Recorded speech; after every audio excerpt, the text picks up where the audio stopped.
बड़ी मुश्किलों से फिर संभलता है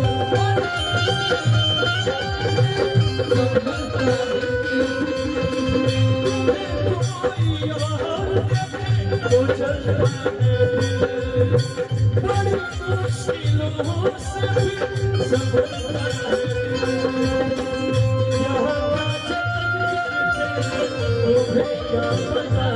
क्या क्या जतन करते हैं तुम्हें क्या पता हमें तुमसे प्यार कितना ये नहीं जानते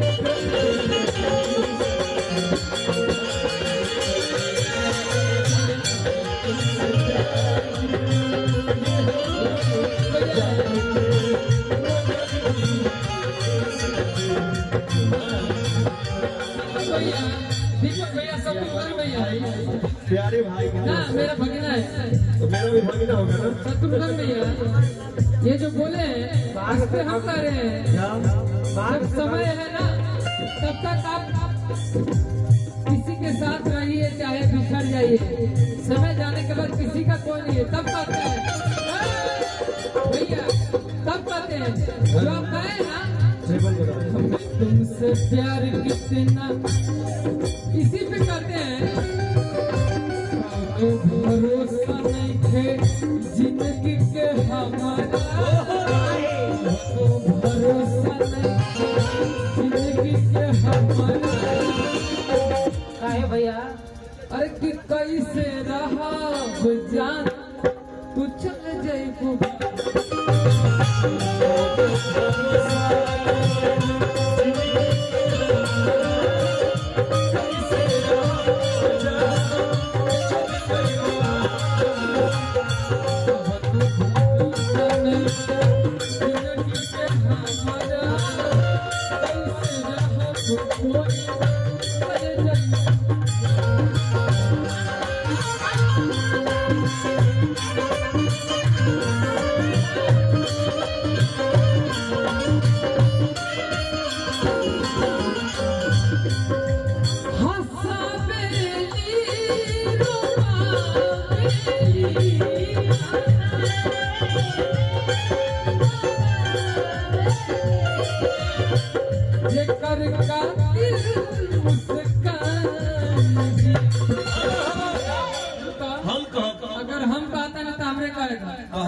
तोहनी के बीच में मार गली है लेकिन एगो बात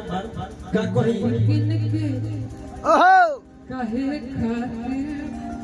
इनकर गाना हम बात जौन कहब ओरिजिनल कह दी छोटका जाते बोलेला चुप रहो अरे के हंसा बेली रुबा बेली जेकर कातिल मुस्कान जी मैं कहूँ क्या कि मन लगा लिहा अरे मन लगा लिहा अरे हाय देवरू से बात करेंगे कुछ मजा करके मन लगा लिहा देवरू से बात करेंगे कुछ मजा करके रोबला से रानी देखे तू पराई देखे तू पराई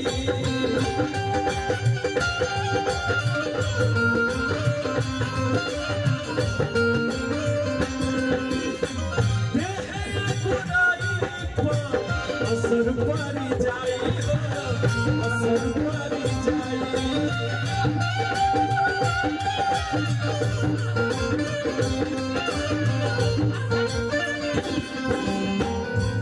बड़े भाई अंजनी भैया की तरफ से पुरस्कार है क्या है रोबला से रानी तुहर देहे तू बराई देहे तू बराई असर पारी जाई